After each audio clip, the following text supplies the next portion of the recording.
By the time 1965 rolled around, the States had already sounded the alarm on the British invasion. The Beatles were desperately calling out for help while reminiscing about life. The Rolling Stones were whining about how they couldn't get no satisfaction, yet still found time to implore people to get off of their cloud. The Who were a smash hit, literally, when they announced with authority that this was their generation, baby. Meanwhile, the Kinks were earnestly wondering, where had all the good times gone? While these rambunctious, rocking records were being polished across the pond, some funny-sounding poet from Minnesota, who seemingly came out of the womb with an endless bank of fascinating stanzas, decided to plug into the electric age. Robert Allen Zimmerman, known to the world as Bob Dylan, was entering a new stage of his career. The future Nobel Prize winner put out his first record in March of 1962. While it was riddled with other people's lines, it was clear the soon-to-be 21-year-old had something to say in a truly one-of-a-kind delivery. Most people associate Dylan's true coming-out party with the iconic, the freewheelin' Bob Dylan. In May of 1963, he slid firmly into America's consciousness with legendary numbers, such as the compelling Blowing in the Wind and the thought-provoking A Hard Rain's Gonna Fall. However, he was not shy about showing off his humor and inkling for women as well. As in I Shall Be Free, Dylan spins a tale about receiving a call from John F. Kennedy, where the president asked Bob, "What do we need to make the country grow?" Dylan responds in kind with Brigitte Bardot, Anita Ekberg, and Sophia Loren.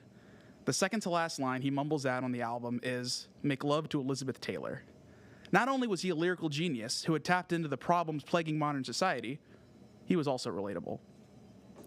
Just a few months after JFK's assassination, Dylan debuted the more dour Times They Are A-Changin' in February of 1964. You can hear the anguish coursing through this record. As it was clear, Dylan was not in a jovial mood. Things got a bit brighter in August of that year, when he showed the world another side of Bob Dylan, which is where It Ain't Me, Babe was first penned. Whether you associate that song with June Carter and Johnny Cash, or Joan Baez and Bob Dylan, the track's theme of loving someone but not being right for them is as universal as falling in love in the first place. With 4 folk records under his belt, and enough critical praise to satisfy even Axl Rose, Dylan was preparing one of the great Zags in music history. In March of 1965, the folk community was waiting with bated breath for another acoustic-centric, poetic album from Dylan. But instead, he threw a curveball and electrocuted his audience by batting Subterranean Homesick Blues leadoff for bringing it all back home. The record's title was a red herring, as Dylan was leaving his humble folk cabin for a rock and roll high-rise. For the first time, he brought in an assortment of musicians for an album. While he had some assistants in the studio before, such as Freewheelin's Corina Corina, this collection was not going to just be focused in on Dylan and his 6 acoustic strings. While the record would still include some pulls from his old bag of tricks, such as the endearing Mr. Tambourine Man, it was clear Dylan was taking his career in a different direction, down Highway 61. Hello, I am Chad Jones, and welcome to Don't Scratch the Vinyl, a music podcast where myself, and occasionally a guest, break down an iconic album in its entirety. This show both lays out the historical significance of the record and what music fans can take from the compilation today. I'm recording this episode at Big Night Media's studio in Boston, Massachusetts. I am not 100% certain when I first learned about Bob Dylan and his music. He was not an artist my parents went out of their way to introduce me to. But I do recall getting a true grasp on him in high school. It was around then when I started to really understand the tumultuous times of 1960s America. I began to realize why the Vietnam War was such a significant era in my nation's history. And even back then, I best understood historical events through a cultural lens. One day in history class, we watched some pretty intense footage of the Vietnam War, while Dylan's A Hard Rain Is Gonna Fall was used as the soundtrack for a portion. The wheels in my head spun, and from then on, I became very interested in Dylan and his music. Now, that is not to say I immediately dove into his entire catalog and tried to digest his full discography overnight. To be honest, his body of work is intimidating, not just when you consider his confusing lyrics, but just from the sheer volume.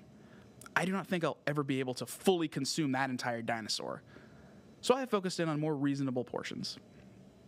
and for the last decade or so. Many of his songs have mightily contributed to my playlists. A Hard Rain's Gonna Fall and Mr. Tambourine Man drip emotion. I must be the only 27-year-old on earth to associate those two songs with my high school experience. Thanks to The Big Lebowski, I am hooked on The Man in Me. Hurricane's aggression and descriptive storytelling have me hanging on every word. Positively 4th Street is a phenomenal fuck you anthem. And a few songs off the record I'll be diving into shortly hit me in the right spot as well. Many people claim to enjoy Dylan's lyrics, but can't embrace his voice. For whatever reason, I've always been a fan of his nasally whine and his high-pitched mumbles. While I wouldn't always describe his voice as soothing, it is definitely interesting. I enjoy a good combo of his acoustic and hard-rocking songs. But, as do many, I always go back to the lyrics. What do they mean? How could anyone's brain fire off lines like that? Am I an idiot for missing something?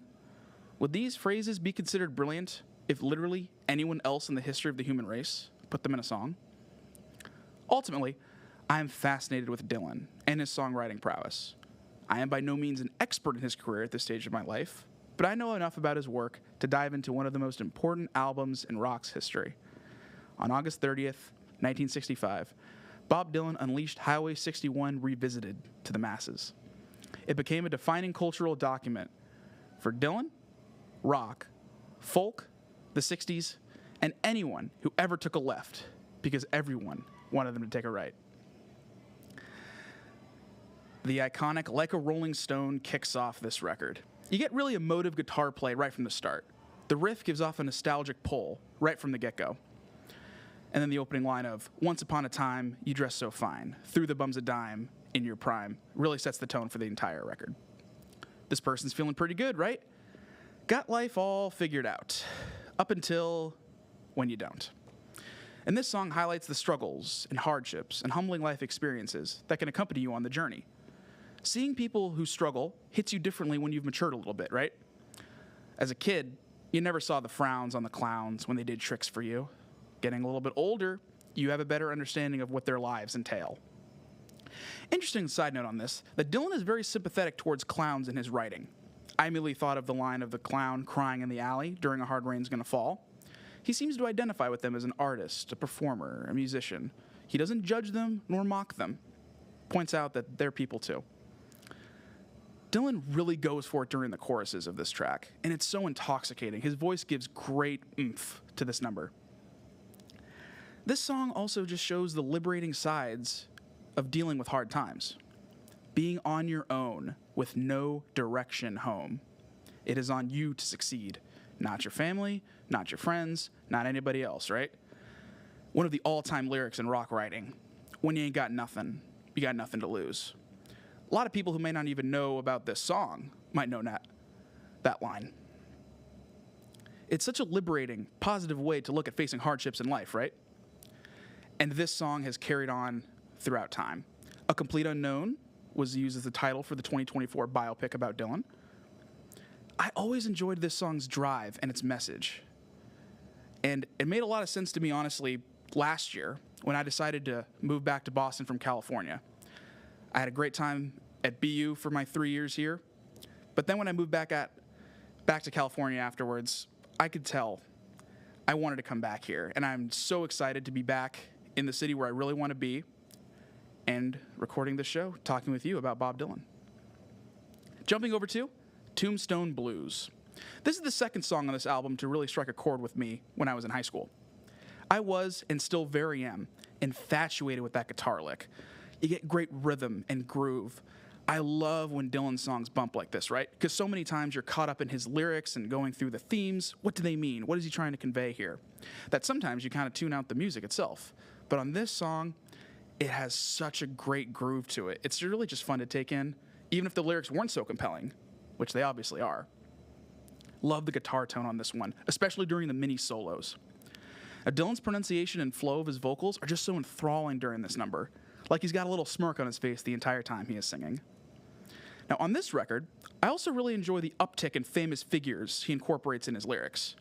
As one thing that's always stuck out to me is I've always appreciated how he can bring life to characters that he creates so quickly, right? One of them that jumps out in this song The part about Delilah sitting worthlessly alone, but the tears on her cheeks are from laughter. Now, that one has always been in my head, right? Ever since I heard it over 10 years ago now. And I can envision what Delilah looks like to me. And I'd be very curious on talking to you about this record, and this song in particular. A, what line jumps out to you all these years later? And B, what does that character look like in your head? But also, you get a really good influx of known people, figures, things, historical references in this album also. The reincarnation of Paul Revere's horse, a bald wig for Jack the Ripper who sits at the head of the Chamber of Commerce. Such descriptive storytelling, yet it's done so quickly, he immediately moves on to the next character.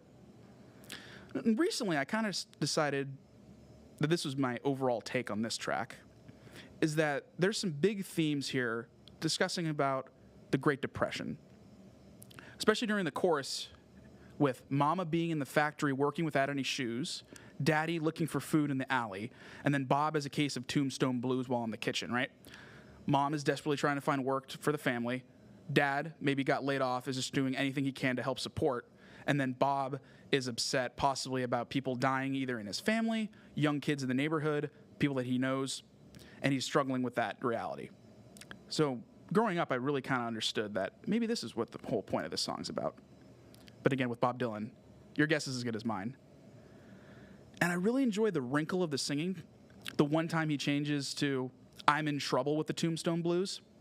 Throughout Dylan's recordings, it's really awesome to kind of pick up on those little details that he changes either the pronunciation of the lyrics or the lyrics themselves during choruses.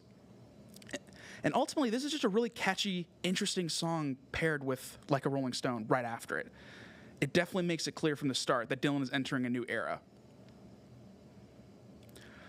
Off to now, It Takes a Lot to Laugh, It Takes a Train to Cry. Phenomenal bluesy intro off the bat of this one, right? Slowing down the pace with a very deliberate guitar play. And I really enjoy the piano. It adds some key musical support during this number as well. Dylan's vocal slides are just so gripping during this one. He builds up the story and then drills the high notes to really emphasize the story. The vocal delivery honestly really helps articulate the themes of this one as well. Now, my favorite part of this number, and one of the best sequences of the album, in my opinion, is the incredible line in the performance of Dylan vocals when he harmonizes with the piano slides with, "But don't my gal look fine when she's coming after me." When listening to it the first time, I was definitely smiling and head bobbing to this one. It came off as just so refreshing hearing this in a Dylan song, right? As going through Dylan's earlier work in preparation for this episode, right, his affection for women was just so evident. But it's fascinating, as that is not what most people tell you when you're first learning about Dylan's songwriting, right? They tell you two things early on. He writes cryptic, hard-to-decipher lyrics that you really almost need a degree in English lit to analyze. Or his songs that are talking about big, important themes, war, humanity. But I think he's an underrated romance writer, especially throughout his earlier work. He could really get sensual with his pen. And honestly, you just gotta love a smitten Bob Dylan. It really works, especially on this track. Driving over to From a Buick 6. This point shines through again on this next one as well. Dylan is again describing a woman he is infatuated with. She seems loyal to him and will be there for him if he is hurt or even dying. This song is really punctured again by Dylan's more nasally singing. Now, that's very interesting that he decided to crank out his more nasal, high-pitched whines for the fourth one on this record. As if you're thinking about Dylan singing, that might be the first thing that pops into your head, right? Like if someone was doing an impersonation or a parody of him, you might drop that to here. It's talking about hard rain's gonna fall. But he holds that until the fourth song on this record. And I think it really just shows, again, he was entering a new era, but he would still be able to break out that for songs that really called for it. And this song is really effective with that element and also adding a little bit of swing, right? Good throwback rock and roll quality to it. I love the line of, "She walks like Bo Diddley and she don't need no crutch." Just what a great way to describe someone that has swagger or a presence to them, right? As no one carried themselves with more confidence than Bo Diddley, maybe in the history of the human race, right? Just what a great way to describe anybody, especially a woman that you're trying to woo. That high-pitched harmonica adds a key jolt during the solo as well. And Dylan raises his voice to that octave very high for this one, and it's so effective, right? It's, again, not always the case that there's some smooth line deliveries from him during this record, but there's certain times when he definitely cranks up it higher, and it works. Going over now to Ballad of a Thin Man. A drama-filled, unsettling organ kicks off the next track, right? It reminds me of something that you might hear if you entered a haunted house in an October evening. For the internet-savvy people out there, you might remember this gif of the chimpanzee banging down on the piano with the tagline of dramatic music. That's what I immediately thought of with that organ. Now, this is definitely the slowest song on the album. I always enjoy when you get a nice little chuckle from Dylan during the recordings, which they decided to keep in for this one. And it adds a little bit of levity to a more dour song, especially at times. And if I decided to make this podcast diving into my 9 theories on the songs on this record, I really think I'd be able to come up with 8 that would at least be decent, right? This would be the one that I don't know what he's talking about. I'll be the first to admit it for this one. I'm lost. And it's just so funny looking at some of the lines of this song and trying to just guess what in the possible world is he trying to convey here. But honestly, that seems to be the point of the song. Dylan even acknowledges that with, because something is happening here, but you don't know what it is. Do you, Mr. Jones? I mean, I jolted forward when I heard that part because my last name being Jones. It's like, oh my God, Bob Dylan wrote this song knowing I personally would not understand it 60 years later and try to discuss it on a podcast. And to be honest, another reason why it's hard for me to wrap my brain completely around this song is that there's one segment that always jumps out to me, and when I heard it through the first time, I was always just looking forward to listening to it again on future listens. And it's the part about the one-eyed midget shouting the word now. It was just so unhinged in this song. I was baffled. It's so descriptive and funny and interesting, yet it's so silly. I was always just waiting for that portion again. It's like, when are we going to get to the one-eyed midget? I miss him. I want to see him again. And then the other parts would just kind of wash over me, and I wouldn't be able to quite resonate with them, right? No other artist could ever write that in an iconic song on an iconic album and have it actually make sense, right? Anybody else, that would be considered utterly ridiculous. Like, humor me for a second. Imagine if Fred Durst started talking about a one-eyed midget on Limp Bizkit's Break Stuff. I mean, the world might have combusted at that point. Cruising over to Queen Jane Approximately. Now, this is a more delicate number, right? Dylan is almost pleading for this woman to come see him. He will be there for her when nobody else will. When the times are getting tough and the others leave, he will still be there by her side. And a big theme throughout this record is acknowledging that it's okay to struggle, right? It's important to know how to handle that. A, who to turn to, and B, how do you compartmentalize that and sometimes go through it and live on your own, right? But other times, man, you just got to rely on someone else to help you out through the really, really hardships that can face and that can show their face in life, right? And then another portion that Dylan mentions, clowns. Again, through a sympathetic lens. He really does identify with them. Fascinating. On this track, you get some pretty smooth vocals from Dylan, right? Which they bleed then higher into the great chorus. And you get great push and sincerity throughout this number, which I think really jumps out on most of the songs on this album, right? Is you can tell that Dylan was very much into the performance and the ideas and the themes that he's jolting out here with his voice. He doesn't seem to be flippant or sarcastic. He's actually trying to convey his reality through these songs. And again, it's clear he's entering a new stage. And if you want to be along for the ride, great. If not, you can go listen to somebody else. The other little music note I had on this one is I was curious on if Lou Reed was inspired by this track when he wrote Sweet Jane, as the melody, the energy, both using Jane in the title, are pretty similar to the Velvet Underground track. I'd be just curious. Now, we're off to the title track, Highway 61 Revisited. Listeners of this one are treated to an incredible double whammy on the intro. The fun slide of the siren whistle, and the crazy gripping opening line of, "Oh, God said to Abraham, kill me a son. Abe said, man, you must be putting me on." So Dylan was inclined to include biblical references on earlier albums, right? But here, it is fascinating how he writes in these mythical, so important characters, right? He doesn't put God on a pedestal and view him as different or an almighty being. He views him the same way he would Paul Revere's horse or Delilah sitting worthlessly alone. He's on the same playing field as anybody else in this album. It's just fascinating seeing God portrayed like that. And then also making it a more cavalier conversation with shortening Abraham's name to Abe, making it less formal, and how Abraham then talks to God with man, like he would be if someone bumped into him on the street. And it's so interesting seeing that these figures put into this conversation. This number has a great hard rock and groove. Ultimately, I think it's the key to this song. It's really catchy. Again, you get so caught up in analyzing the lyrics of Dylan's work, and on this album, and especially on this song, there's no shortage of things to analyze, right? But ultimately, this one's just fun to listen to. With the whistle blaring through, the awesome guitar slides, it's just a great rockin' tune, even if you don't include the lyrics. As the electric guitar taps and whistles just adds such a key part to it.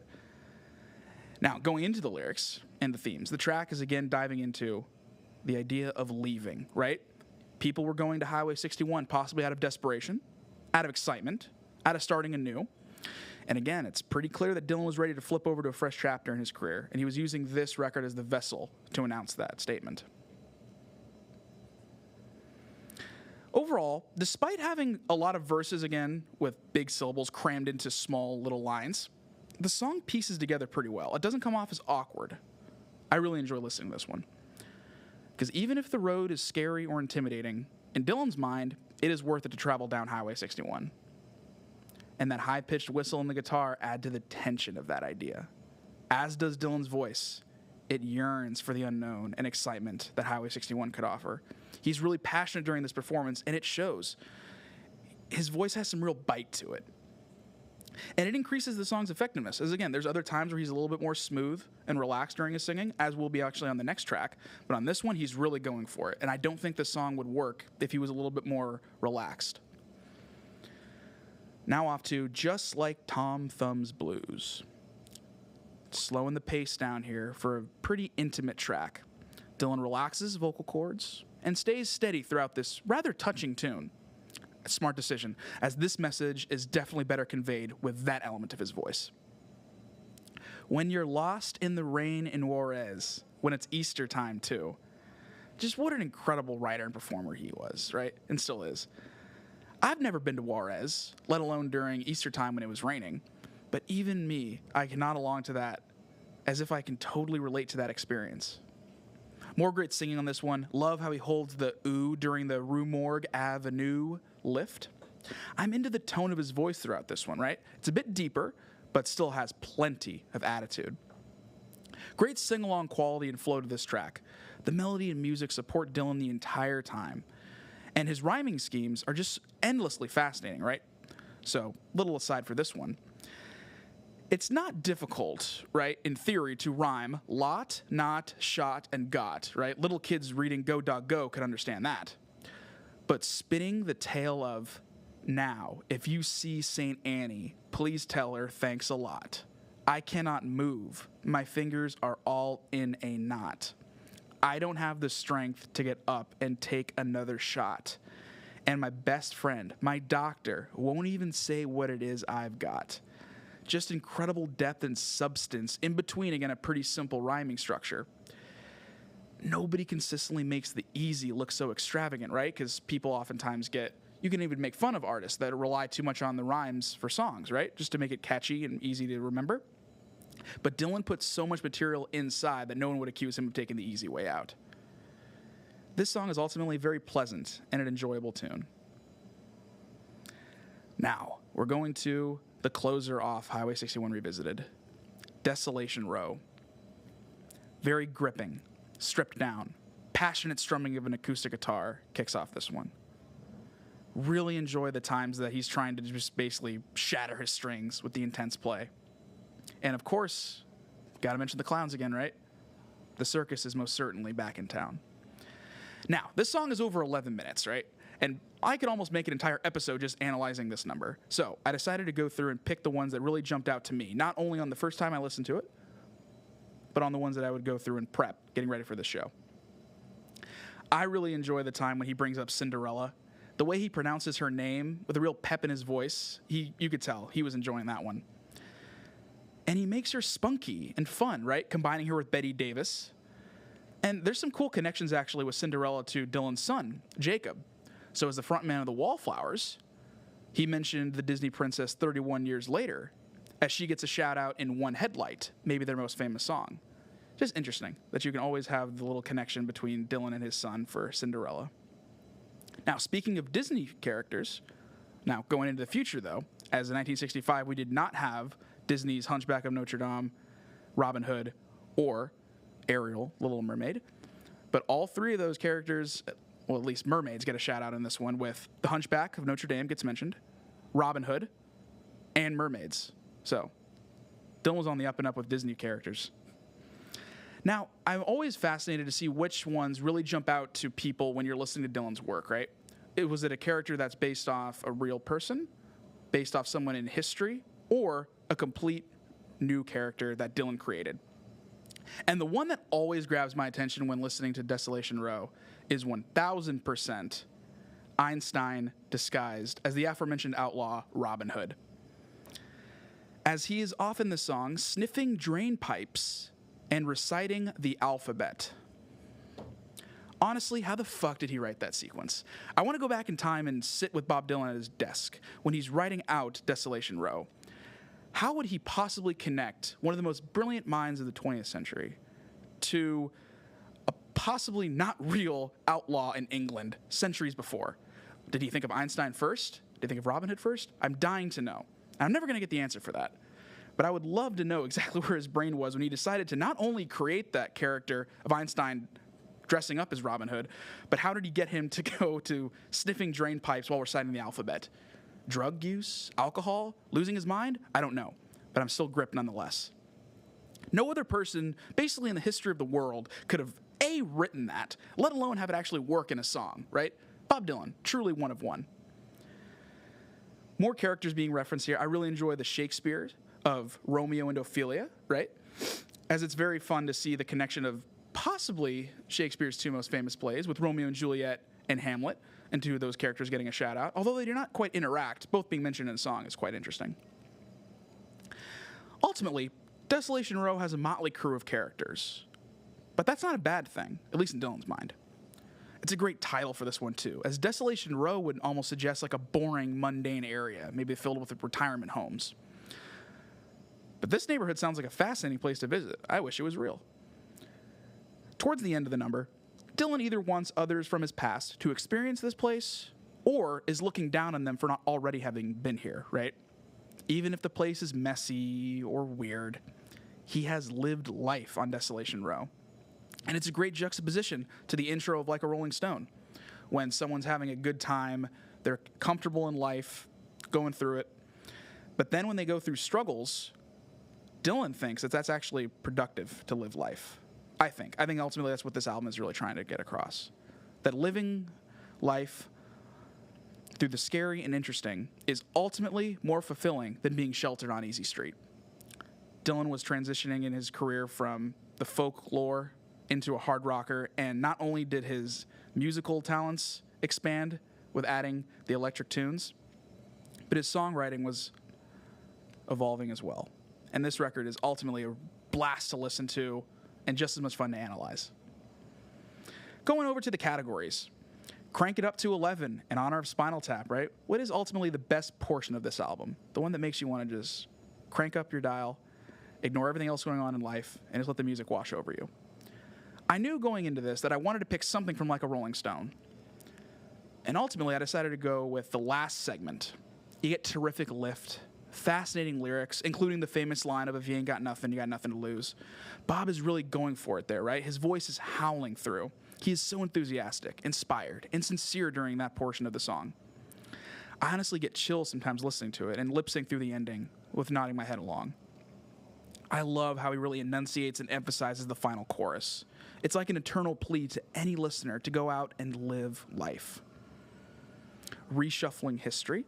Now this is where I go through the album's layout and discuss ultimately does it flow pretty well from the start, middle, and end. I think the strengths of this record, honestly, are how it starts off with Like a Rolling Stone, going into Tombstone Blues, and ending with Desolation Row. I don't know if the story's message is conveyed the same way if those changes are made. I don't think Desolation Row batting leadoff would fit this narrative as well. Or if Like a Rolling Stone was buried in the middle. I don't know if that would connect as well either. I really do like the flow of this one. Good balance, right? You get different renditions of Dylan's voice throughout the record. It's such a smart decision to start off with Like a Rolling Stone and Tombstone Blues. And then you go into the bluesy track right afterwards, right? And then towards the end, the last three of hard rocker, emotional, and then fascinating triple header to close out this one. The only kind of change that you could maybe make is switching Sweet Jane with Ballad of a Thin Man. Sorry, not Sweet Jane. Queen Jane. I have Lou Reed on my mind. Queen Jane approximately with Ballad of a Thin Man. As you still get the lively rocking of the title track right after that anyway. Because overall, I kind of like looking at this record through segments of three. You get the first three, middle three, end three. And I wouldn't change at all the portions of switching up through them. Inside of the three segments, you can maybe make some changes. But overall, having those three songs start off, those three in the middle, and then those three ending ones work out in total favor of this record. Reprogramming history. So this is where I go through and just see which songs on this record have carried on throughout time, have still been a pretty big impact on culture even decades later, and which songs were huge and important when it came out in real time, right? The number one clear winner for this one is Like a Rolling Stone. Massive, massive lead over everything else on here as far as the cultural impact rating goes, both in real time and for the past 6 decades since its release. It is one of the most played songs on YouTube from Dylan's catalog. It is one of the tracks that people who maybe don't even know who Bob Dylan is might have even heard of. Again, they might even know the line of "If you ain't got nothing, you got nothing to lose." A Complete Unknown was used as the title for the Dylan biopic in 2024. In 1965 and throughout history, clear leader in the clubhouse. Desolation Row is probably second, Highway 61 Revisited with the title track being up there as well. But ultimately, I would be curious on how many people actually think that this record is even titled Like a Rolling Stone. It's so famous. It's more famous than some people's mind, above even the album itself. Now, if I was a program director in 1965 playing some stuff on the radio, or a tastemaker throughout the last 6 decades of culture, I would have given Tombstone Blues a bigger jump. I think it's awesome from writing standpoint and also from the music. Very underrated. Speaking of underrated, jumping over to the awards. The Pulling Teeth Award, given to the song that's underrated, forgotten, overlooked. In honor of Green Day's Pulling Teeth that's wedged in between Welcome to Paradise and Basket Case on Dookie, right? Just because a song is surrounded by greatness and often overlooked doesn't mean that song is still not valuable today. I decided to go with the winner of It Takes a Lot to Laugh, It Takes a Train to Cry. The instrumental intro commands your attention right away. I go crazy for Dylan harmonizing with that slick piano play. It's so cool, so 60s in the best way possible, right? The classic combination, going with the blues, going with the rock, and it works to an absolute T here. Of course, my favorite line, possibly in the entire record, "Don't my gal look fine when she's coming after me?" So flippant and swagger-filled. This song is criminally underrated in Dylan's body of work. I wish I knew about it a while ago. But maybe also I just wouldn't have understood it then, wouldn't have appreciated it. It's an absolute blast to take in this number. Next up, This Ain't Havana Award for the song that blew you away on the most recent time you heard this one, or on the first time. So, I first heard this record all the way through a few years ago. I don't remember if it was at the end of high school, early college. I sat down and listened to it all the way through. I was very familiar with Like a Rolling Stone already, and Tombstone Blues. And at that time, I remember the one that jumped out to me of the other 7 songs on the record was the title track of Highway 61 Revisited. I just didn't quite really, I don't think, understand the brilliance of that record when I listened to it at that time. The cultural relevance completely soared over my head, and I just didn't quite vibe to the music and the lyrics and the story as much. Listening to it through this time was absolutely a different experience for me. And the winner this time that just completely blew me away was Desolation Row. The imagery, the storytelling, the clashing of known characters and Dylan originals all mixing together to create such a unbelievable story. Really, it's unbelievable listening to this song. The impassioned cries and strums put this one over the top also. And there's sometimes where you can kind of drift in and out of this number. It's kind of like watching one of your favorite movies.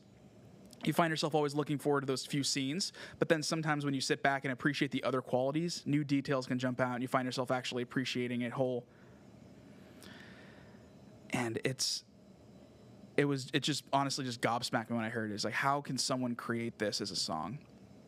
Nobody else could have A, written Desolation Row, and B, made it actually good, right? Because he's not just throwing in random characters into a story. They all have a reason for being there.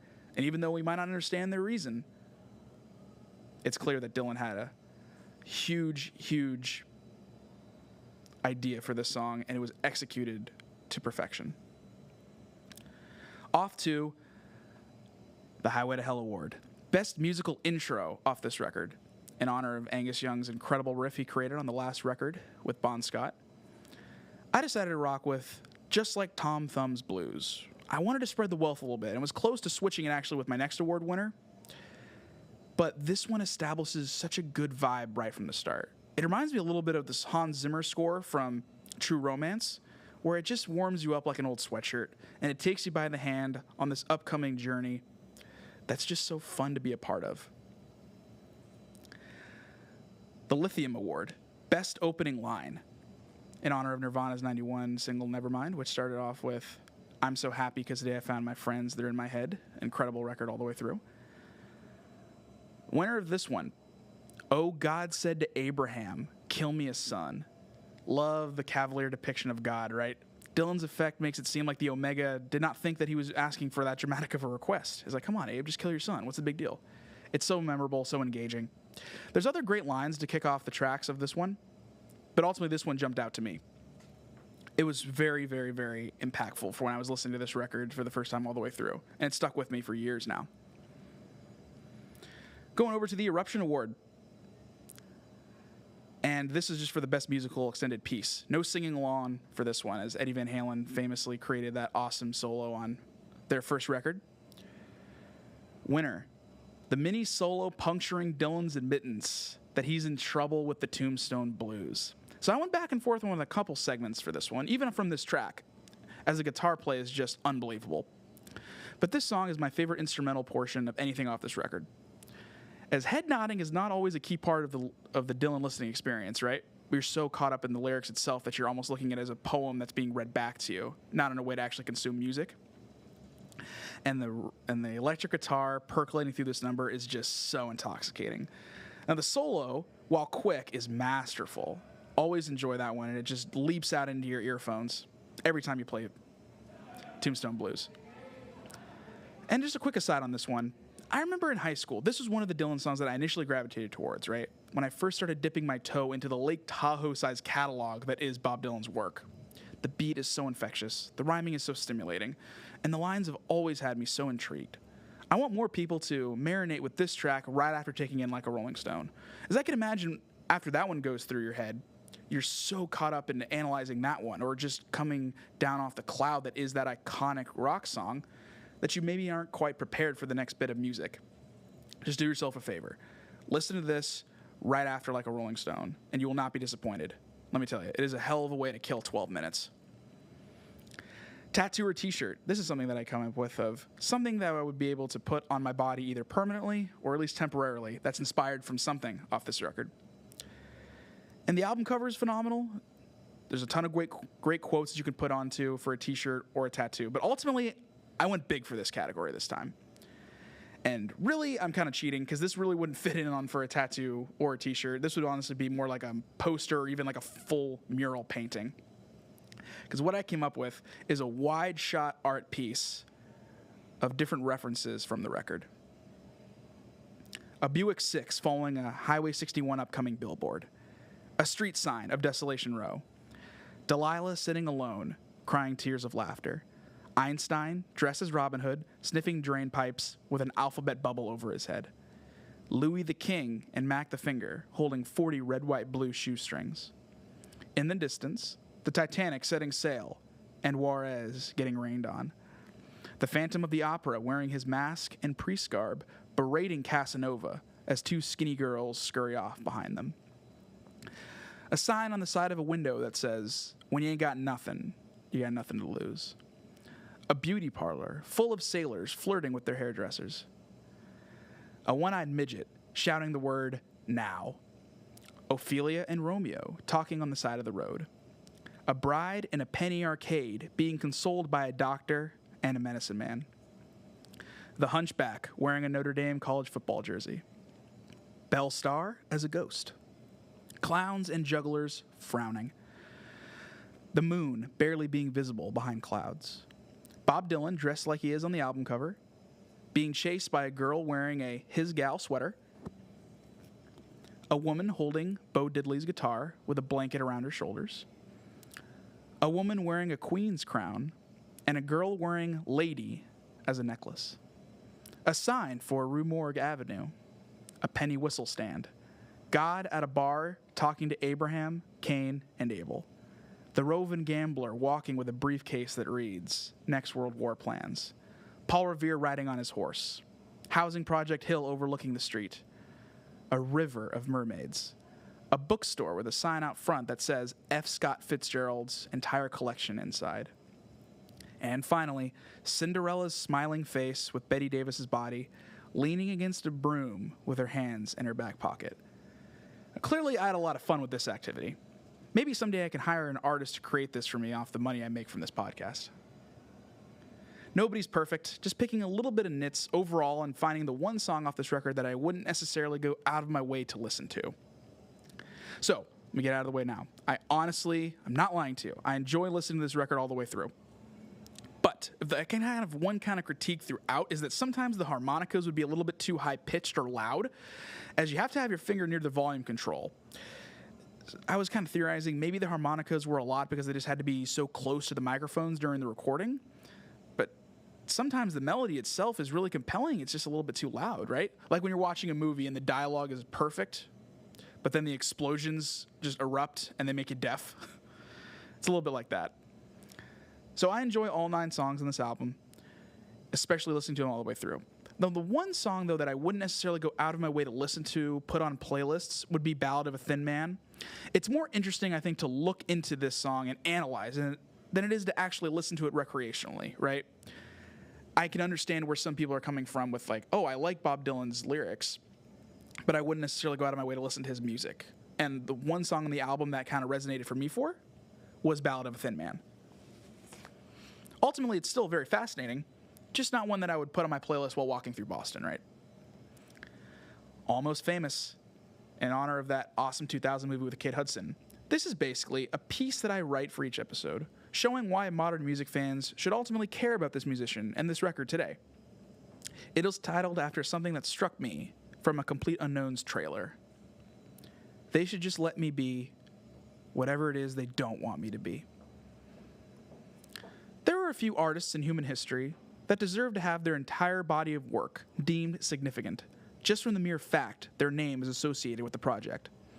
All 38 of Shakespeare's plays contain value and would be worth looking into. The same can be said for every one of Martin Scorsese's 26 films that he's created. These figures are so drilled into culture that even laymen are familiar with a few examples of their work. How would you honestly react to an adult saying they had never heard of Romeo and Juliet or Goodfellas? Bob Dylan is in that cultural threshold.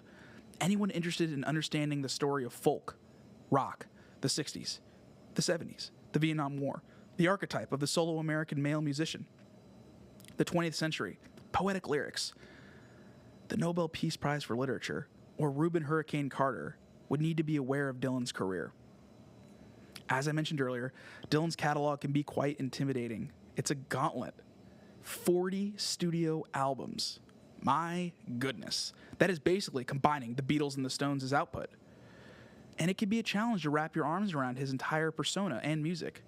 Dylan delivers his lyrics in the form of a brown paper bag while donning an overcoat and sunglasses. But despite the challenges that can arise when trying to just enjoy Highway 61 revisited in a purely leisure environment, the record's attitude beams out like the light in the Pulp Fiction briefcase. Even if you do not fully understand its meaning, you are entranced. You cannot help but try and learn more and share your own interpretations in an attempt to become fluid in Dylan-ese. Now, I certainly cannot speak to this era of his work from a personal experience. My parents even couldn't. My father was 7 when Highway 61 Revisited came out. My mother had just celebrated her 2nd birthday. But despite it debuting 60 years ago, it is rich with references, licks, and themes that will continue to fascinate listeners of any age until the end of time. If you are not a card-carrying member of the Bob Dylan fan club, you can surely appreciate the swagger he elicits when he cries out, "When you ain't got nothing, you got nothing to lose." Now, if you do not find yourself relating to this material in any way, you can also view this record from a historical angle, because this album serves as a driving force behind not only a critical change in Dylan's career, but a key shift in the history of popular music. Despite his star rising in the folk community in early 1965, Dylan was not going to accept the chains of a genre. He did not want to be looked at as an activist with a guitar. He was determined to be Bob Dylan, whatever the hell that meant. And at the Newport Folk Festival on July 25th, 1965, in between the full album releases of Bringing It All Back Home and Highway 61 Revisited, Dylan wanted to electrify the audience, used to 6 acoustic strings. That summer evening, Dylan plugged in his Fender Stratocaster and invited musicians Barry Goldberg, Mike Bloomfield, Jerome Arnold, Sam Lay, and Al Cooper on stage for a change of pace. They played Maggie's Farm, Like a Rolling Stone, and It Takes a Lot to Laugh, It Takes a Train to Cry. Despite having all these people there ready to throw themselves at the feet of their folk hero, Dylan preferred to arouse them in a different kind of way. If they had not picked up on his evolution from the new album or the Like a Rolling Stone single, he was going to ensure they got the message. He was writing a new story, both lyrically and musically. Dylan going electric was a seminal act of defiance on par with the great metaphorical middle fingers in music history. Up there with Jim Morrison belting out the full lyrics of Light My Fire on The Ed Sullivan Show, despite being instructed to change the "girl, we couldn't get much higher" line. And Zach De La Rocha screaming, "Fuck you, I won't do what you tell me," when Rage Against the Machine performed Killing in the Name of, live on BBC Radio. It can be quite a difficult task putting restrictions on an impassioned artist. Despite Dylan acquiescing and then playing It's All Over Now Baby Blue and Mr. Tambourine Man acoustically solo, he had made his point. Dylan's reluctance to not give in to the crowd's pressure and instead initially play what was in his heart was a watershed moment of his career. He was not going to be put in a box by a genre, a crowd, executives, or the media. He was going to be Bob Dylan, through and through. This time of his life was cemented forever in 2024, when Timothée Chalamet portrayed the man himself in the film A Complete Unknown. It made sense that this was the era to crystallize Dylan's career on the silver screen. Despite going from nobody to somebody in such a short time, he always wanted to keep true to his vision. And if that vision was against what his fans in camp wanted, then so be it. His performance that night gave musicians the eternal green light to create what they wanted to. Dylan would help inspire David Bowie, Madonna, the Beastie Boys, Green Day, and countless others to remember that no outside source should dictate the music they create. Ultimately, this record lives on as a call to action to not idly sit by and wait for life to happen. Highway 61 Revisited implores you to go out there and make life happen. Go fail. Go explore. Go try new experiences. Go meet new people. Go talk to strange people. Go try and find love. This album shows the complexities that can sprout up in life. And despite it being 60 years old now, containing a few name drops that would certainly soar over the heads of many during the first listen, including myself, this compilation is so gripping. If I can get personal for a second, a big reason why I started this show was to become more familiar with the catalogs of artists that I enjoy. And as I was getting ready to talk to you about Bob Dylan, I got to really marinate with this record and the other 5 he put out leading up to Highway 61 Revisited. It was incredible just letting a young Dylan serenade me. I enjoyed seeing how his songwriting, voice, and musical tendencies evolved as he was graduating from Bob Dylan, a complete unknown, to Bob Dylan, a Rolling Stone. And while his entire career is noteworthy and important, this era is what most people think of first when the topic of Robert Zimmerman comes up.